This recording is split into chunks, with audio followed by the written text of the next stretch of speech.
glorifier, pour le célébrer, pour le contempler, pour l'exalter, pour lui dire qu'il est le seul qui est digne d'être honoré, digne d'être glorifié, digne d'être magnifié, digne d'être célébré, digne d'être ovationné en ce lieu ce soir. Toi seul est digne d'être ovationné, digne d'être glorifié, digne d'être magnifié.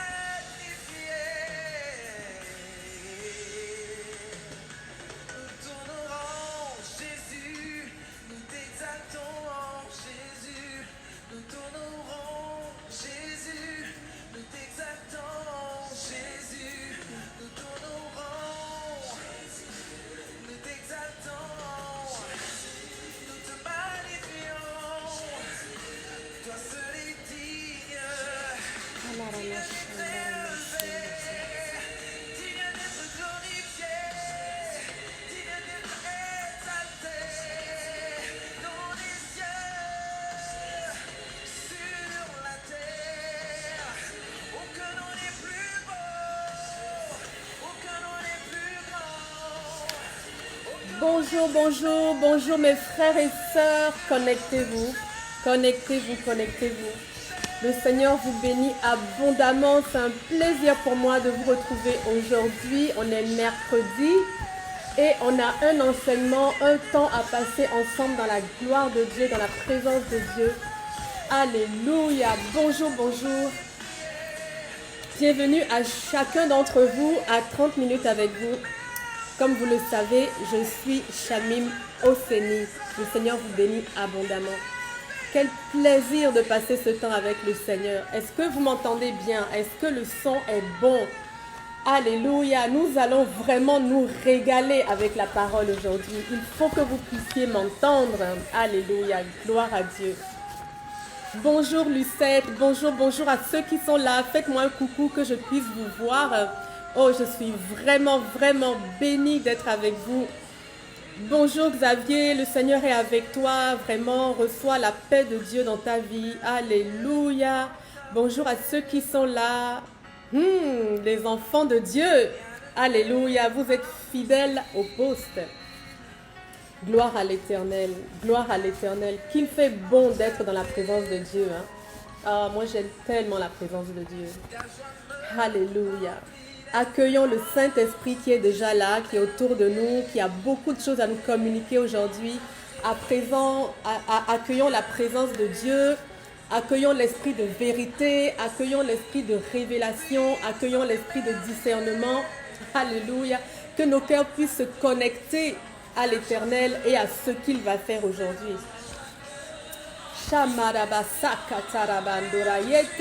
Bonjour Lisette, waouh!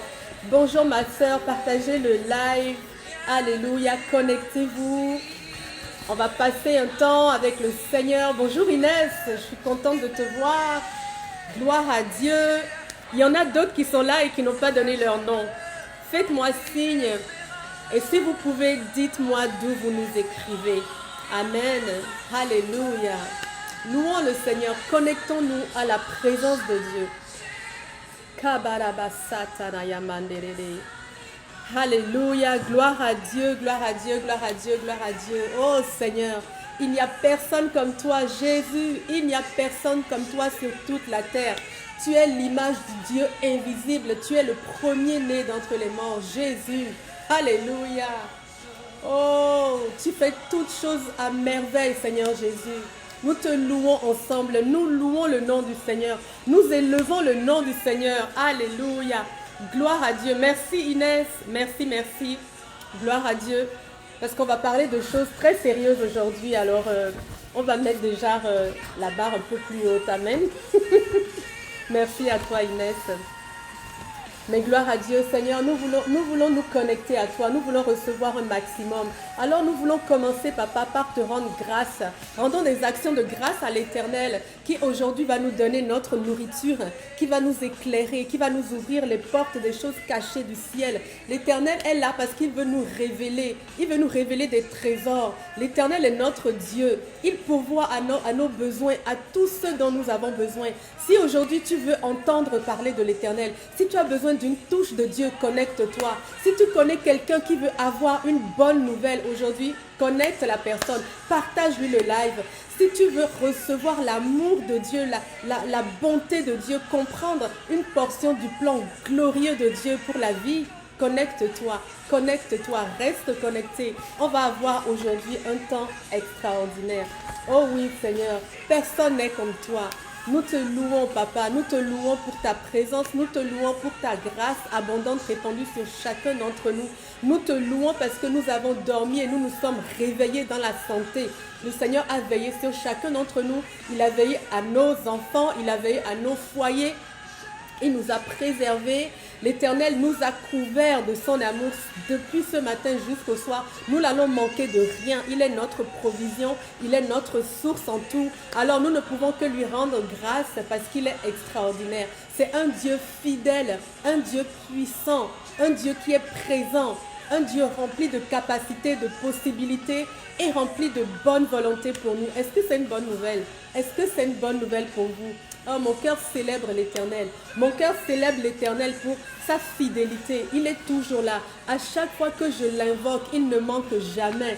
Mon cœur célèbre la fidélité de Dieu pour votre vie. Parce que je sais que parce que vous êtes des enfants de Dieu, chaque jour, vous recevez une portion qui vient de lui. Chaque jour, l'Éternel manifeste envers vous sa paternité couvrante, sa protection, sa direction. Alléluia, sa provision. Soyez bénis. Recevez encore aujourd'hui dans sa présence d'abondante joie, d'abondante grâce, des percées. Alléluia. Bonjour Joël. Bonjour Joël. Bonjour à chacune. Alléluia. Oui Seigneur, ton nom est puissant. Chantons Alléluia. Alléluia. Gloire à toi, Papa, au plus haut des cieux. Et gloire à toi ici avec nous dans ce partage. Oh, que le nom de Dieu soit élevé. Que le nom de Dieu soit révéré. Que le nom de Dieu soit révélé alors que nous nous connectons ensemble. Oh, merci, Papa. Merci, Papa. Ton Saint-Esprit est là. Oh, merci, Père, parce que ton feu brûle déjà dans nos cœurs. Que le feu de Dieu s'intensifie dans votre cœur. Si vous êtes arrivé ici parce que vous êtes chargé, oh, je viens prier que l'Éternel vous donne son fardeau à lui. Son fardeau qui est léger.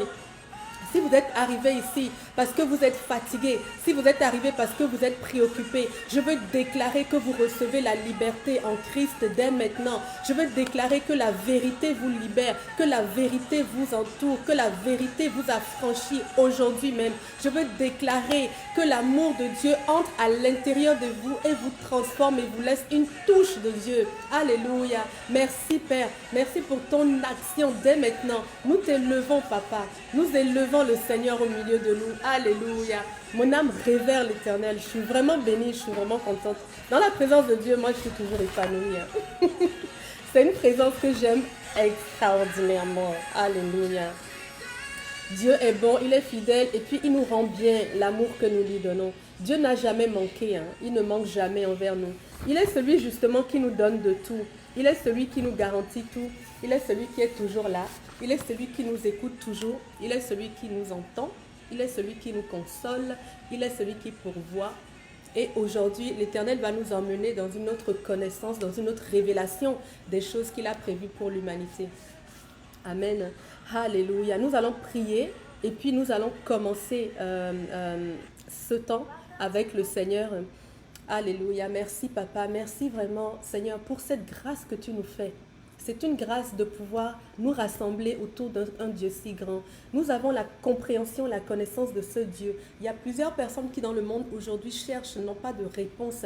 Il y en a qui croient avoir trouvé, mais qui retrouvent une vie vide. Ils retrouvent une relation vide. Mais nous, aujourd'hui, en tant qu'enfants de Dieu, parce que nous avons été affranchis par le Christ, libérés, pardonnés, nous avons la grâce de pouvoir nous rassembler et être touchés par Dieu. De pouvoir connaître personnellement notre Dieu, Papa Yahweh, le Dieu créateur du ciel et de la terre. Alors, nous te remercions, Père, pour ce privilège d'être avec toi, le privilège de te connaître. Merci, Seigneur. Merci pour ta main qui, sur chacun d'entre nous, apporte tous les jours tout ce dont nous avons besoin. Merci pour hier, merci pour aujourd'hui, merci pour demain. Nous comptons sur toi, Éternel, et nous savons que nous ne serons pas déçus. Aujourd'hui même, nous renouvelons nos forces. Comme l'aigle, aujourd'hui, nous allons nous envoler. Aujourd'hui, c'est le jour du salut. Comme l'aigle, Seigneur, nous allons être fortifiés par ta puissance glorieuse. Alléluia. Merci, Papa. Bénis chacun de mes frères et sœurs, Seigneur. Je veux déclarer l'esprit de vérité au milieu de nous. Je veux déclarer que nos oreilles et nos bouches, nos yeux spirituellement ouverts dans le nom de Jésus. Je veux déclarer que mon cœur est connecté à l'Éternel et que maintenant même, je parle de la part de Dieu, je parle avec le cœur de Dieu, je parle avec les mots de Dieu et je parle avec l'intention de Dieu dans le nom de Jésus. Merci Père de me connecter divinement et de me garder connecté à toi encore maintenant dans le nom de Jésus. Alléluia, alléluia, alléluia. Est-ce que vous allez tous bien? Est-ce que vous allez bien? Bonjour, bonjour Olga, bonjour Sylvia. Je suis bénie d'avoir presque tout le monde là aujourd'hui. Mais par la grâce de Dieu, que notre communauté continue à grandir, que nous continuons ensemble à recevoir et à grandir en Dieu. Amen. Je voudrais vous annoncer deux petites choses. La première, c'est que les lundis, on ne se voit pas, mais les lundis, j'ai un cours pour les nouveaux croyants que je donne en ce moment. Pour l'instant, on est 10 étudiants. Je ne veux pas aller à plus de 10 pour pouvoir me concentrer sur chacun d'entre vous. On a une première session qui est en train de se dérouler. Il nous reste 3 lundis. Mais si vous voulez assister à ces cours de nouveau, ces cours où on visite les fondements de la foi chrétienne, écrivez-moi ou envoyez-moi un message dans Messenger et donnez-moi votre nom. Dites-moi que vous voulez assister au cours des nouveaux ou au cours de perfectionnement, je dirais, des bases. Donc, si vous êtes un ancien chrétien, un nouveau chrétien, vous êtes les bienvenus. Écrivez-moi, je vais vous enregistrer pour la prochaine session. Il y a encore 5 places de disponibles pour la prochaine session. Ou si vous connaissez quelqu'un ou un de vos enfants ou quelqu'un qui aurait besoin de comprendre mieux les basiques de la foi chrétienne, le Saint-Esprit, le baptême d'eau, la parole de Dieu, etc. Envoyez-moi son nom et puis on va pouvoir l'inscrire. Amen. Ok, donc la deuxième chose que je voulais vous annoncer, en fait, je vais vous inviter à un live ce soir. Vous pouvez vous connecter à travers le Facebook ou le YouTube, surtout le YouTube de l'Église de la Victoire. Église de la Victoire, je vais vous écrire le nom. Xavier, si tu peux, s'il te plaît, juste écrire Église de la Victoire. Donc ça va, ou bien mettre le lien de YouTube. Donc on aura un direct avec Pasteur Joël. J'ai eu la grâce d'être invitée sur son plateau. Donc pour parler de la foi, pour parler du fait de croire en Dieu et de la bénédiction qui vient avec. Donc connectez-vous s'il vous plaît et puis on va passer aussi un bon temps. Invitez vos amis, invitez votre famille et puis soyez richement bénis comme dit Pasteur Joël. Alors, nous allons rentrer dans notre sujet. Aujourd'hui, on va parler de la vie après la mort. Notre question, en fait, c'est de savoir est-ce que c'est un mythe ou est-ce que c'est une réalité? Je sais que tout le monde s'est déjà posé cette question. Moi, je me la suis posée à plusieurs reprises. Et particulièrement lorsqu'on a perdu un être cher, on se pose la question de savoir, mais où est-ce que cette personne est passée? Qu'est-ce qu'il est advenu de cette personne? Un instant, je vais allumer la clim parce que je commence à avoir très chaud. Voilà, je suis de retour. Merci pour votre indulgence. Donc c'est ça, surtout quand on a perdu un être cher, on se pose la question de savoir où est-ce que cette personne est passée, qu'est-ce qui est advenu d'elle, est-ce qu'on va la revoir, qu'est-ce qu'elle vit en ce moment. Et c'est légitime parce que lorsqu'on parle de la mort, on s'entend qu'on parle de l'inconnu. Aucun d'entre nous n'y est allé et n'en est revenu. En tout cas, moi, je n'en suis pas revenu. J'ai eu des expériences de l'au-delà, mais je ne saurais pas dire si j'étais morte ou si j'étais encore en vie, comme dirait l'apôtre Paul. Mais à cause du fait qu'il n'y a rien qui atteste scientifiquement et de façon tangible de ce qui est derrière, on doute beaucoup de est-ce que la vie a une fin? Est-ce que la mort a une fin? Est-ce que la vie a un sens? Quel est le sens de la vie? Et etc. Donc aujourd'hui, on va pouvoir en parler, mais on va en parler à la lumière de la Bible. Parce que moi, je crois que si nous n'avons pas ces réponses, si la science n'a pas ces réponses, je crois que Dieu les a. Parce que c'est lui qui nous a créés. Et s'il nous a créés, il sait pourquoi il nous a créés, il sait comment il nous a créés, pour quel but, et il sait quel est le temps que nous devons passer sur cette terre. Et il sait certainement ce qu'il y a avant et ce qu'il y a après. Dieu dit d'ailleurs qu'il est l'alpha et qu'il est l'oméga. Je suis le commencement et je suis le but, comme dit le Seigneur Jésus. Alors, on va s'adresser à Dieu et parce qu'on croit en lui, parce qu'on croit en sa parole, on va s'enrichir de ce qu'il nous dit pour comprendre qu'est-ce qui se passe après la mort et est-ce que la mort est une fin en soi ou est-ce qu'il y a vraiment quelque chose de l'autre côté. Amen. Moi, mes enfants, quand ils avaient 4 ans, à peu près chacun d'entre eux, entre 4 et 5 ans, ils m'ont posé la question, mais maman, qu'est-ce qui se passe que si tu meurs, il t'arrive quoi? Ou si moi je meurs, qu'est-ce qui m'arrive? Tous, hein, tous les quatre, chacun d'entre eux a posé la question. Et je leur ai dit la vérité et je leur ai parlé de ce qu'il y avait après. Et à ce moment-là, mes enfants ont donné leur vie au Seigneur en général entre 4 et 5 ans, tous les quatre d'ailleurs. Le dernier l'a donné le 29 août 2014. Amen, gloire à Dieu pour ça. 2014-2015, je ne me souviens plus trop. Ok, donc on va parler des choses cachées. Le proverbe 25 nous dit que la gloire de Dieu, c'est de cacher les choses et la gloire des rois, c'est de les découvrir. Les rois, c'est vous, les rois, c'est moi. On dit que Jésus est le roi des rois. La Bible nous dit que Jésus est le roi des rois. C'est écrit dans Apocalypse au chapitre 19. Il est le Seigneur des seigneurs, il est le roi des rois. Mais qui sont ces rois-là? C'est nous, c'est vous et moi, nous qui sommes les enfants de Dieu. Dieu nous a dit que nous sommes une nation bénie, une nation de rois prêtres. C'est lui qui nous a fait des rois prêtres. Donc, Jésus nous dit que notre gloire, c'est de sonder les choses. Donc, on a tout intérêt à aller chercher, à fouiller. De toute façon, on va trouver. Dieu nous a garanti que si on cherche, on va trouver. Donc, c'est pour ça que ce proverbe est intéressant. S'il y a des choses que vous ne comprenez pas, s'il y a des choses que vous ne connaissez pas, réjouissez-vous. Parce que Dieu a prévu de vous donner, de vous révéler les choses cachées. Donc, allez vers lui, allez les chercher et vous allez recevoir toutes les réponses dont vous avez besoin. Amen.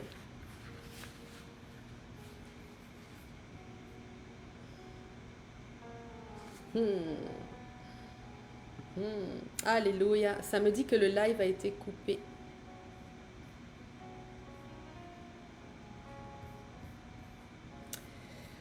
Est-ce que le live a été coupé, mes frères et sœurs? Ou bien est-ce que vous m'entendez? Est-ce que vous êtes là? Parce que là, chez moi, ça disait que ça a été coupé.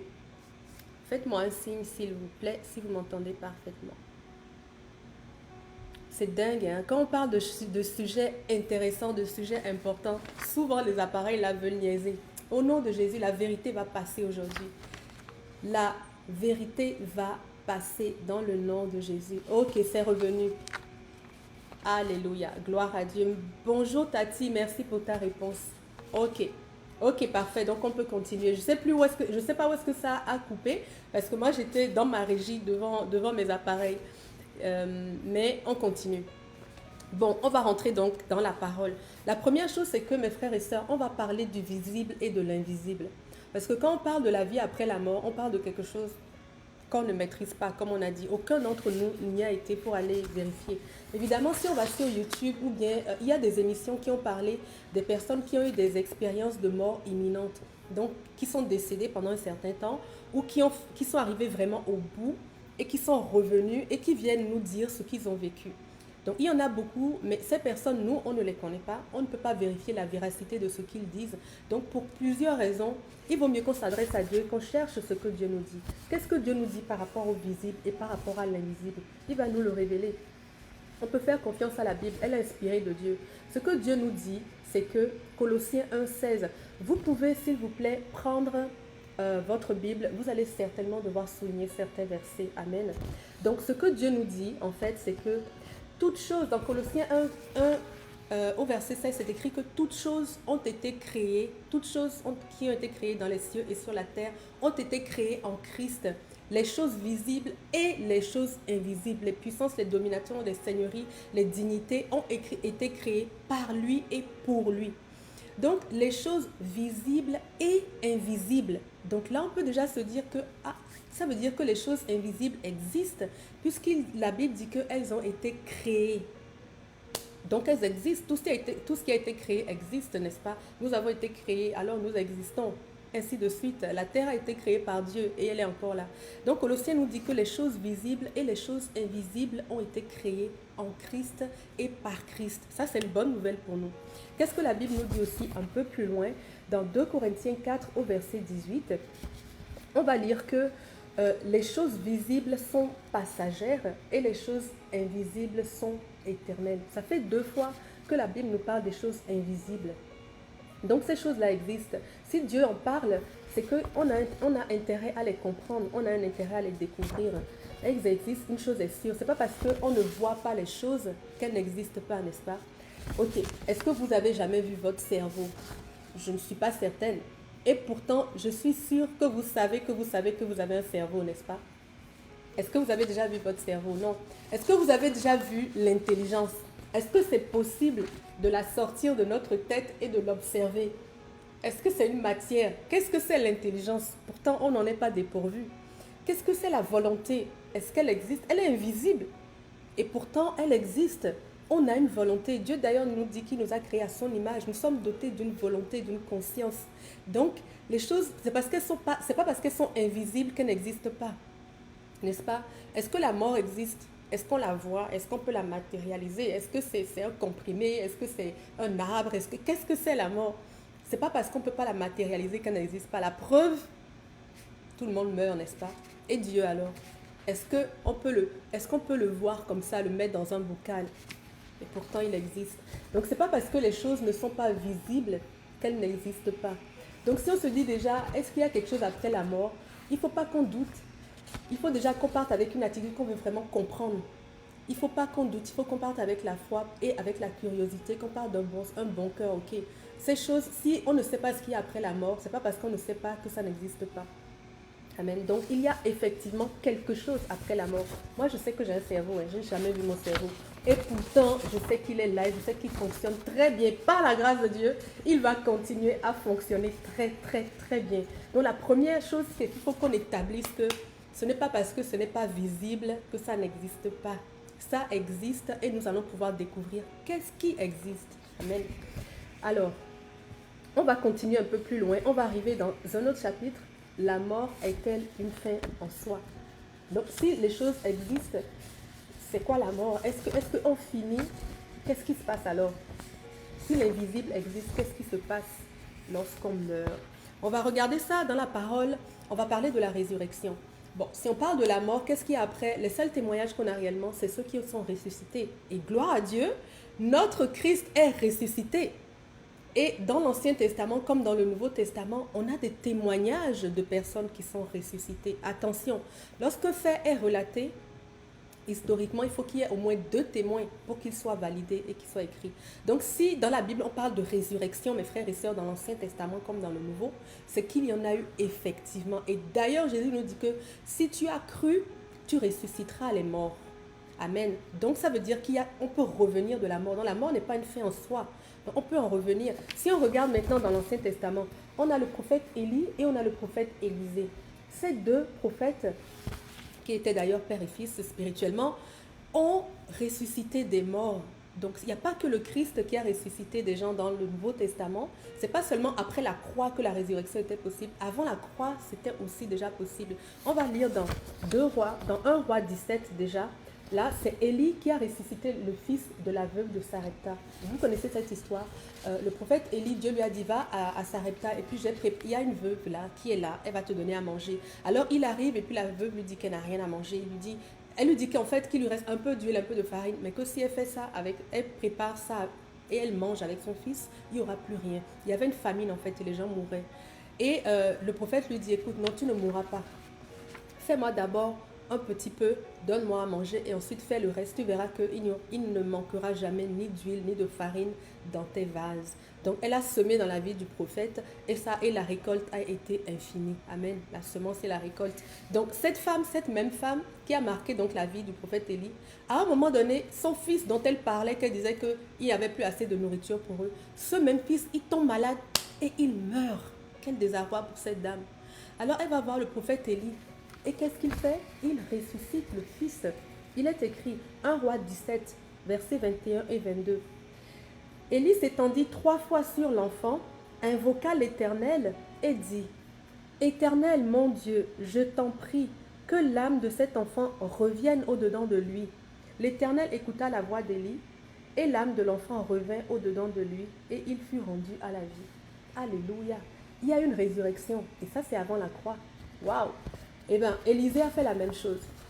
Le prophète Élisée a ressuscité aussi l'enfant d'une dame qu'il a accueillie chez elle. C'était la Sunamite, ça c'était une dame de Sunem. Et cette dame accueillait le prophète chez elle lorsqu'il était de passage. Elle avait remarqué que c'était un homme de Dieu. Elle voulait lui faire du bien. Elle avait préparé sa maison et elle l'accueillait. Semence. Et cette femme était stérile. Et le prophète a parlé sur sa vie et lui a dit, tu auras un enfant. Elle a douté un moment, est-ce que tu es sûre? Je ne veux pas d'histoire, ça fait longtemps que je suis stérile, je ne veux pas que tu me brises le cœur, ne me donne pas des faux espoirs. Et elle disait tout ça, le prophète lui a dit, non, n'aie pas peur, tu auras un enfant. Effectivement, elle a eu un enfant. Et cet enfant est mort un peu plus tard.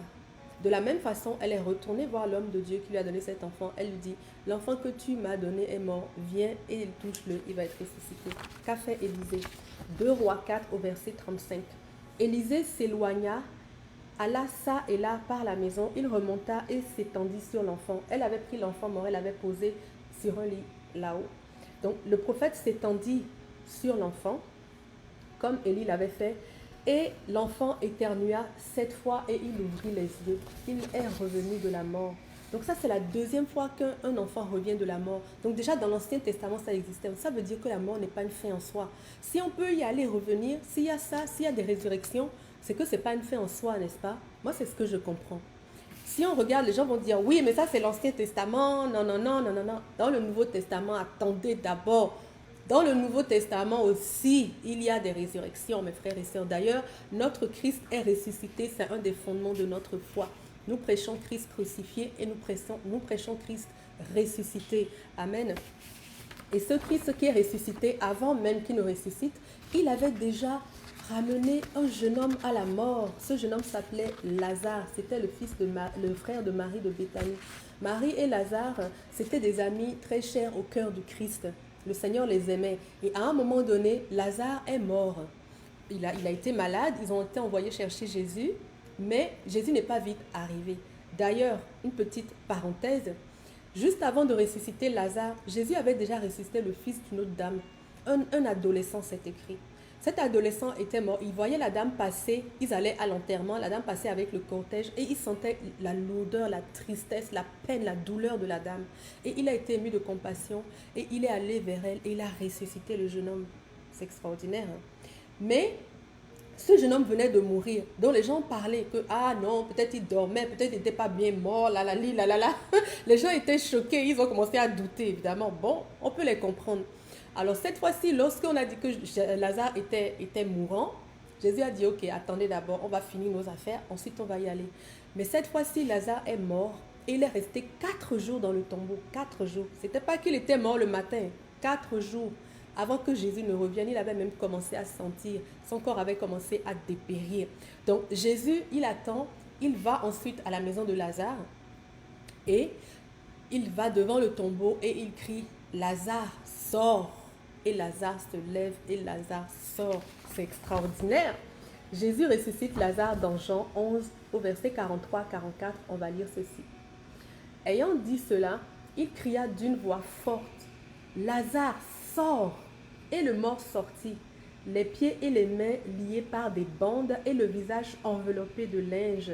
Jésus leur dit, déliez-le et laissez-le aller. Il était enveloppé parce qu'il avait déjà été embaumé en fait. Et il avait été déposé, il était fini, il était mort. Et puis les gens l'avaient enseveli.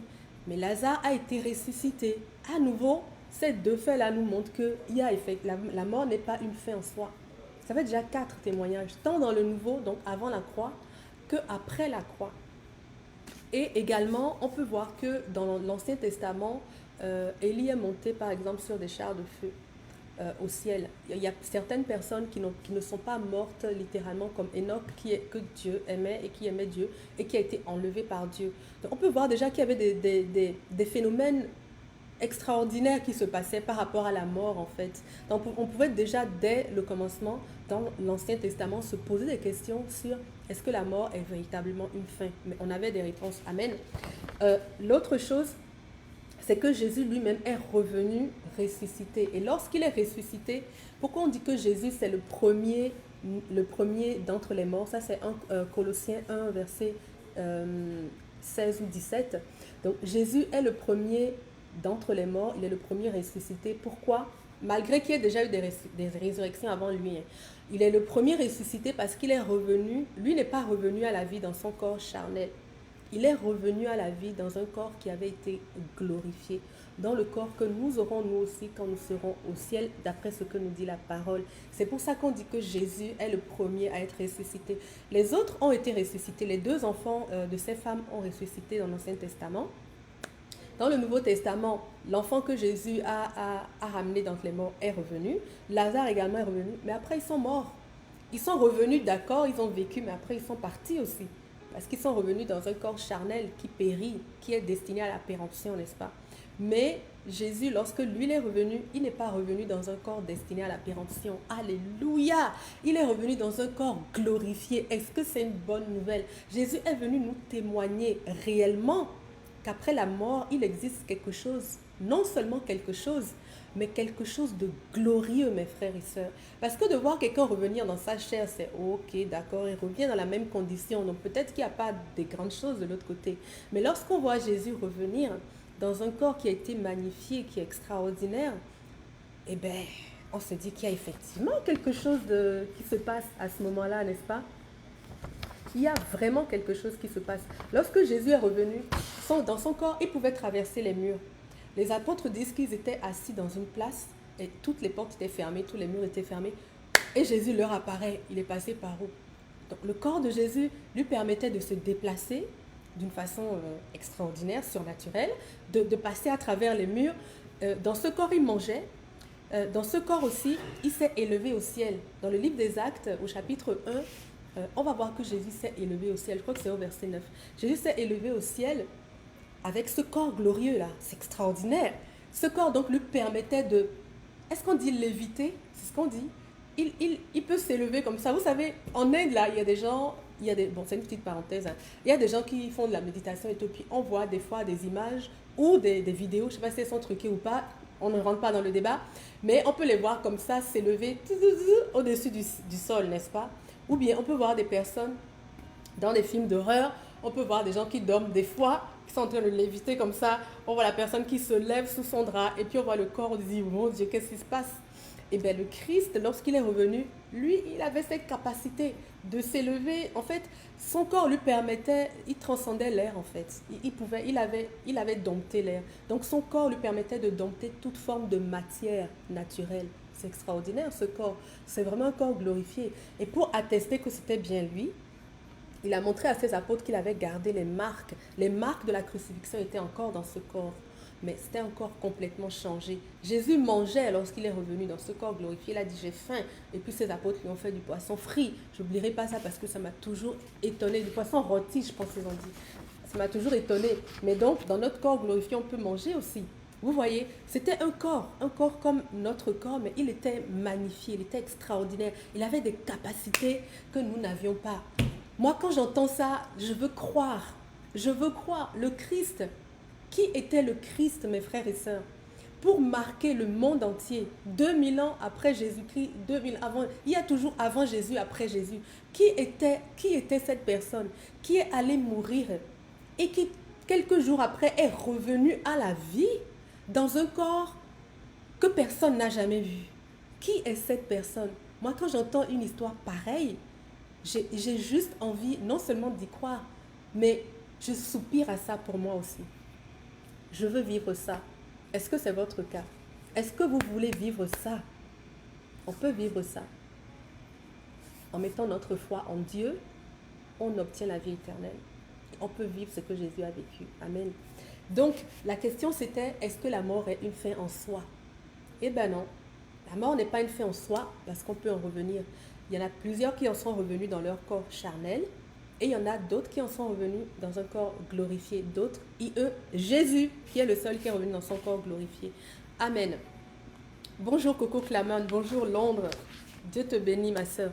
Alors donc, si on continue, on sait maintenant qu'il y a des résurrections. Donc on commence à se douter déjà que bon, ok, il y a quelque chose après.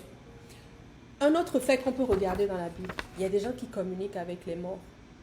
En tant que chrétien, on nous a souvent enseigné qu'il y a un fossé entre les vivants et les morts et qu'il est impossible à toute personne de le traverser. Eh bien, ce n'est pas vrai. Cette histoire, elle est issue de l'histoire de Lazare, un autre Lazare, pas le Lazare que Jésus a ressuscité. Dans le livre de Matthieu, vous allez pouvoir le lire, c'est l'histoire de Lazare et de l'homme riche. Lazare était un homme pauvre Et il mendiait, l'homme riche ne s'occupait pas de lui, l'homme riche il vivait sa vie dans l'abondance, etc. Et il méprisait les autres. Lorsque les deux sont morts, c'est écrit que Lazare a été à un endroit et l'homme riche à un autre endroit. Et ils ont commencé à discuter. Et puis, à un moment, Abraham qui était aussi avec eux, qui était déjà mort, il dit non, de toute façon, il y a un fossé entre vous et nous. On ne peut pas traverser. Donc, sur la base de ça, il y a beaucoup de gens qui pensent en réalité qu'il y a un fossé qui sépare les vivants et les morts. Mais il ne s'agissait pas des vivants et des morts. Ce fossé dont parle Abraham était dans le séjour des morts. Entre les vivants et les morts, on peut communiquer, mes frères et sœurs. C'est toute une révélation pour certains, mais on va regarder ça. Dans l'Ancien Testament, il y avait des gens qui communiquaient avec les morts. La seule chose, c'est que Dieu nous interdit de le faire. Dieu nous dit ne le fais pas. Qu'on ne trouve chez toi personne qui invoque les morts ou qui interroge les morts, ça veut dire que c'est possible. Amen. Lisons Deutéronome 18, verset 9, 10, 11. Ok. Qu'on ne trouve chez toi personne qui fasse passer son fils ou sa fille par le feu. Il y a des gens qui faisaient ça, sacrifice humain. Personne qui exerce le métier de devin. Ceux qui lancent les coris, là, les Africains. Dieu n'aime pas ça. D'astrologue. Je tenais à vous donner cette phrase parce qu'il y a des vérités dedans. Qu'on ne trouve chez toi rien par rapport à l'astrologie, mes frères et sœurs, écoutez bien. Qu'on ne trouve chez toi personne qui exerce le métier d'augure. Les augures, c'est les gens qui peuvent lancer des sorts, des trucs comme ça. De magicien, la magie, la sorcellerie, d'enchanteur et personne qui consulte ceux qui invoquent les esprits et disent la bonne aventure. Personne qui interroge les morts. Dieu dit qu'on ne trouve au milieu de toi personne. Je reviens là-dessus. Il dit personne qui consulte ceux qui évoquent les morts. Donc, les gens qui vont consulter des affaires, là, les Africains, vous appelez à la maison, vous appelez les parents, vous demandez d'aller voir des choses pour vous, là. Dieu n'aime pas ça. C'est une abomination devant Dieu. Dieu dit qu'on ne trouve personne qui fait ce genre de choses parmi vous, ni qui appelle ceux qui font ce genre de choses. Et qu'on ne trouve personne qui interroge les morts. Donc, c'est possible d'interroger les morts. Aïe, aïe. Ok, donc les vivants peuvent communiquer avec les morts. Ça, c'est toute une nouvelle, n'est-ce pas? On continue. 1 Samuel 28 au verset 3. Samuel était mort. Samuel, c'est un prophète. C'est celui qui a intronisé le roi Saül et le roi David également. Mais à un moment donné, il est mort. C'était un grand prophète. Donc Saül est mort et tout Israël l'avait pleuré et on l'avait enterré à Rama dans sa ville. Et il est mentionné ensuite que Saül avait ôté du pays... Le roi Saül avait ôté du pays ceux qui évoquaient les morts et ceux qui prédisaient l'avenir. Donc, du vivant du prophète Samuel, le roi Saül avait interdit ceux qui évoquent les morts, certainement en réponse à ce commandement de Deutéronome 18, où l'Éternel disait qu'on ne trouve personne au milieu de toi qui fait de telles choses. Donc, c'est possible. Il y a des gens qui peuvent communiquer, parler, interroger les morts. On descend encore un peu plus loin. Il y a des gens qui font revenir les morts. Oups, ça c'est encore plus fort, n'est-ce pas? C'est biblique, hein? On va lire 1 Samuel encore, verset 28. Et c'est le roi Saül qui le fait. Lui qui avait interdit d'invoquer les morts, il est allé voir une dame pour faire revenir un mort. Notamment Samuel, le prophète qui était mort. Ok, 1 Samuel 28, 11, il est écrit, la femme dit, qui veux-tu que je fasse monter? Ok, ça c'est une femme, une magicienne, une sorcière, je ne sais pas comment vous appelez ça. C'est une femme qui interrogeait les morts et Saül avait besoin d'une réponse. Il voulait aller à la guerre et puis il voulait savoir s'il allait gagner, etc. etc. Et il n'avait pas de prophète qui était autour de lui. Au lieu d'attendre ou bien de questionner Dieu, en tout cas, au lieu d'attendre que Dieu se prononce, il est allé à la recherche de quelqu'un qui interroge les morts parce qu'il voulait interroger son prophète Samuel qui était mort. Au lieu d'aller interroger les vivants, lui voulait interroger les morts. Dieu n'aime pas ça. Donc Saül, on lui donne une femme, on lui trouve une femme qui interroge les morts et il va vers cette femme et il lui demande de faire remonter Samuel. C'est écrit, la femme lui demanda, qui veux-tu que je fasse remonter? Et le roi répondit, fais-moi monter Samuel. Donc c'est possible de faire remonter les morts ou en tout cas l'esprit des morts. Dans la Bible, lorsqu'ils ont dit faire monter, monter là c'est le verbe Allah, enfin c'est le mot Allah ou le verbe Allah en hébreu. qui veut dire vraiment littéralement revenir, remonter. C'est pas juste communiquer là, c'est remonter. Et d'ailleurs, Samuel est remonté et a parlé, leur a dit, mais pourquoi est-ce que m'avez fait revenir, etc. Donc, à la lumière de ces faits, on peut dire que effectivement, on peut communiquer avec les morts, effectivement, on peut faire revenir les morts. Donc, la mort n'est pas une fin en soi. Non seulement on peut en revenir, mais il y a effectivement quelque chose qui se passe après. Ceux qui sont morts continuent à vivre. C'est ça qui se passe après. C'est extraordinaire. Donc ça, c'est quelque chose qu'on peut établir. C'est la parole qui nous le dit. C'est la parole qui nous le dit, mes frères et sœurs. On va regarder d'autres expériences. Les vivants dans la Bible, là on parle des morts, n'est-ce pas? Mais les vivants aussi ont eu des expériences surnaturelles qui peuvent nous amener des éléments de réponse par rapport à est-ce que l'invisible existe? Est-ce qu'il y a effectivement quelque chose de l'autre côté? On a vu Étienne qui était un jeune homme très zélé, rempli de l'esprit. Ça, c'est dans le Nouveau Testament. C'est un jeune homme qui était diacre dans son église. En tout cas, il servait dans son église. Et il était vraiment zélé, rempli de l'esprit. C'était un évangéliste dans l'âme. Et il a été parlé aux pharisiens qui n'ont pas apprécié ce qu'il a dit. Mais il manquait un peu de sagesse. Il était très fougueux. Amen. Il n'avait pas maîtrisé sa fougue. Donc, il a dit des choses qui ont blessé les autres.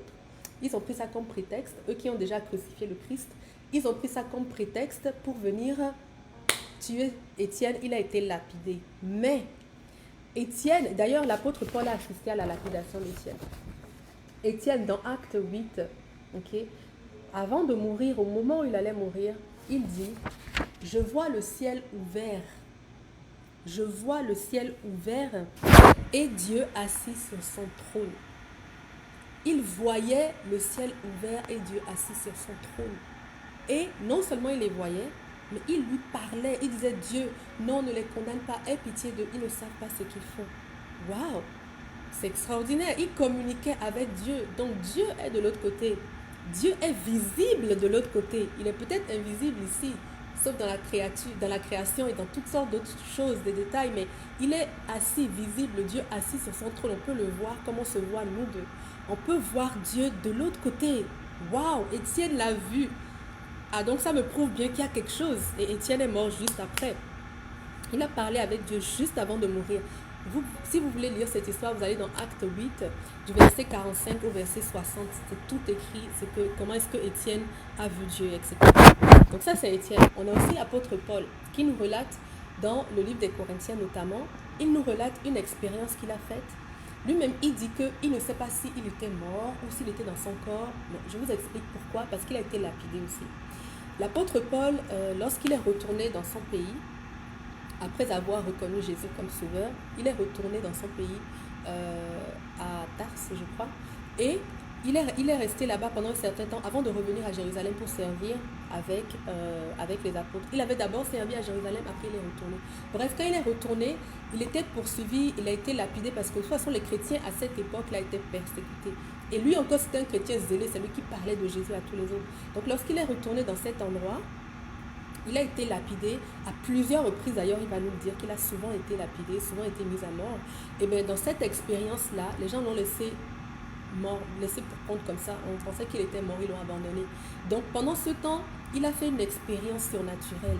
Donc, ça peut être ce que les gens appellent une expérience, une EMI, là, expérience de mort imminente, bref. Il a fait une expérience surnaturelle qu'il a relatée dans 2 Corinthiens 12, du verset 1 au verset 6. Vous pouvez le lire.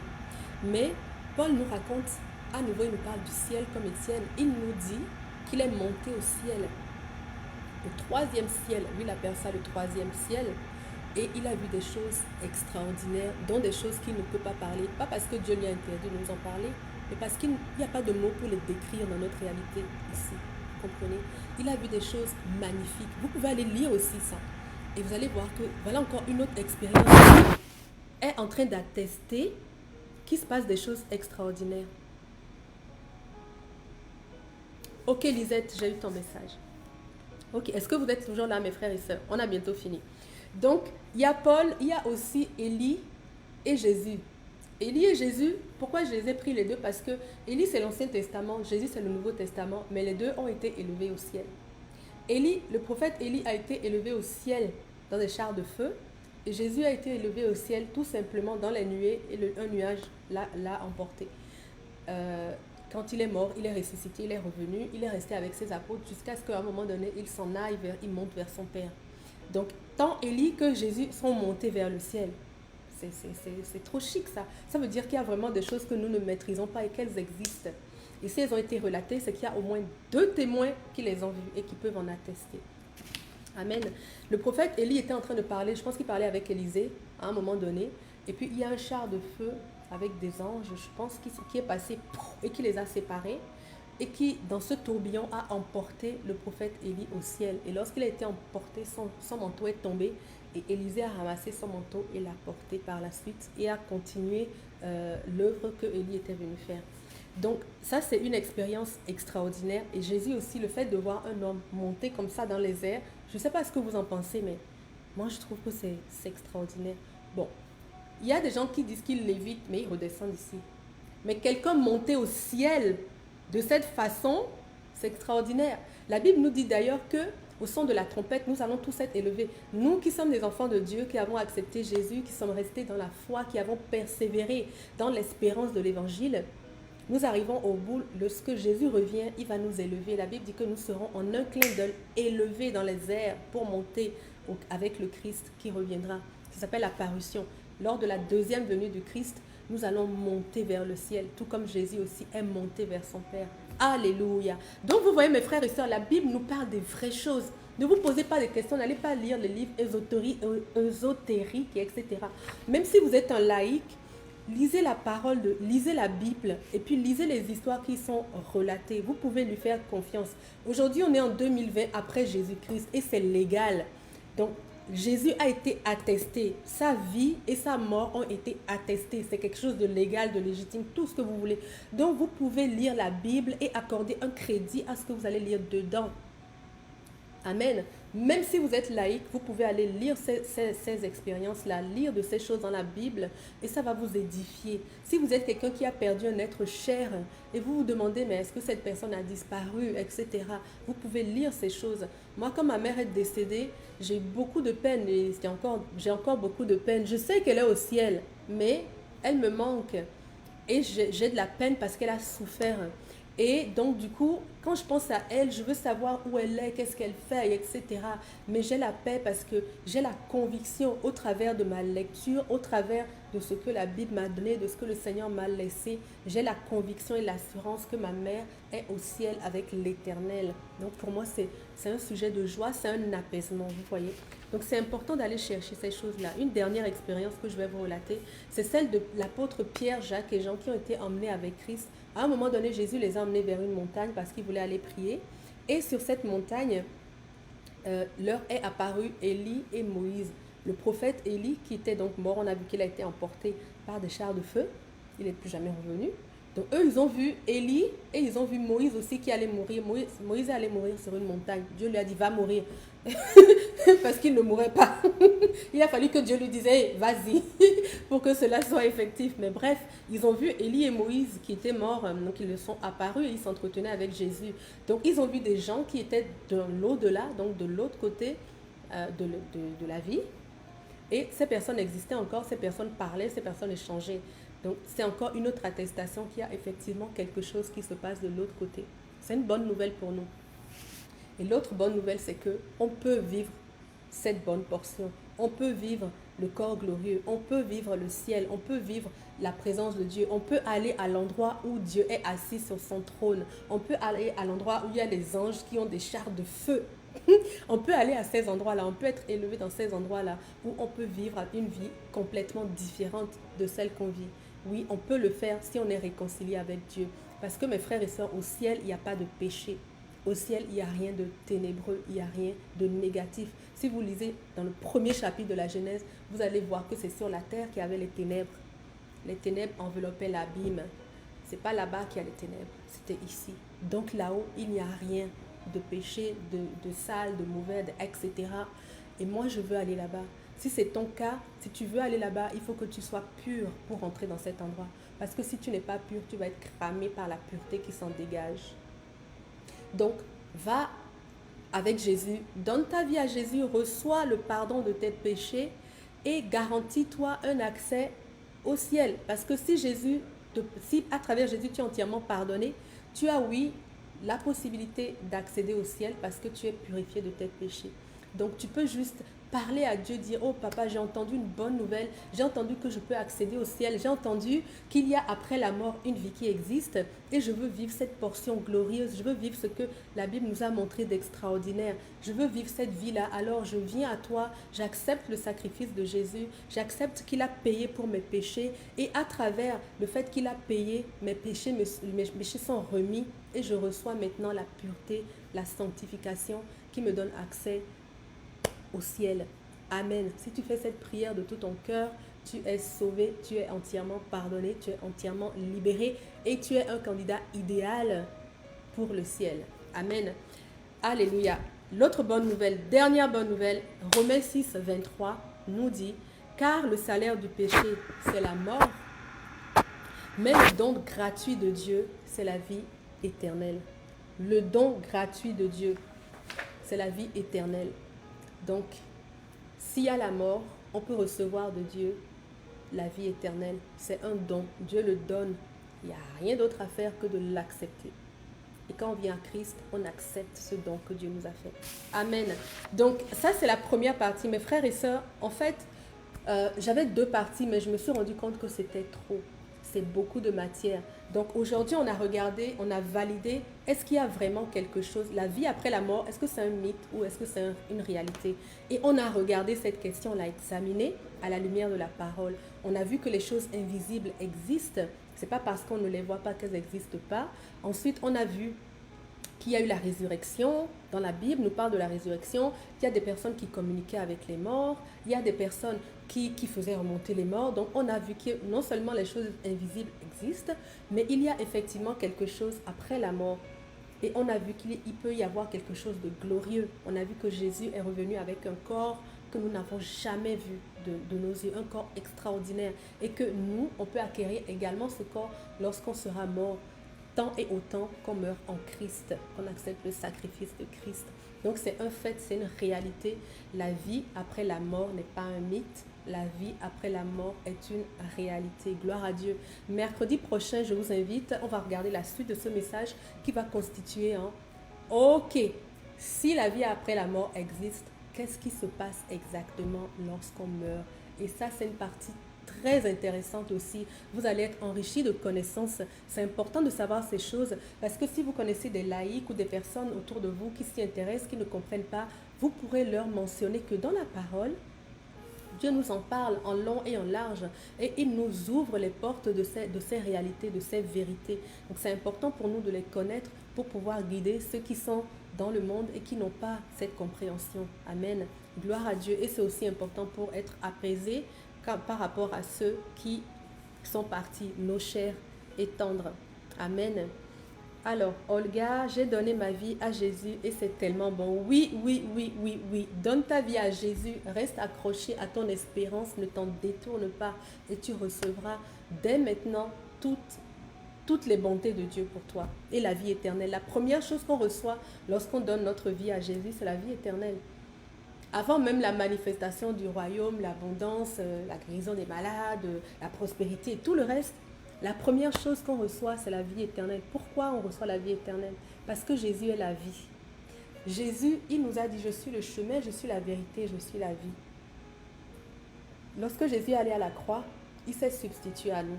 Comme on a vu, le salaire du péché, c'est la mort. Nous, on avait hérité de la mort.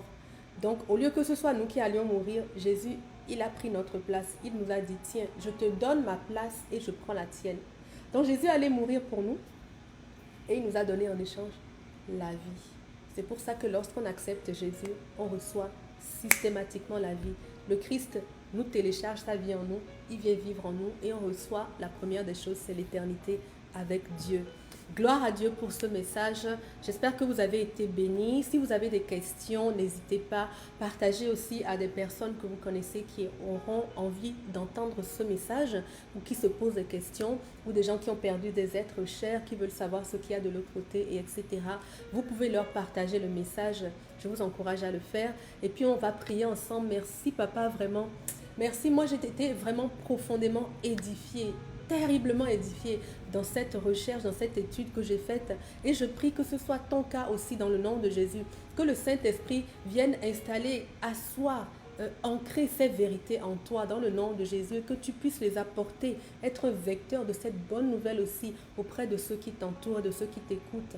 Merci Seigneur pour cette grâce que nous avons de recevoir la vie éternelle. Nous n'avons rien mérité. Nous avions mérité la mort parce que nous avons péché.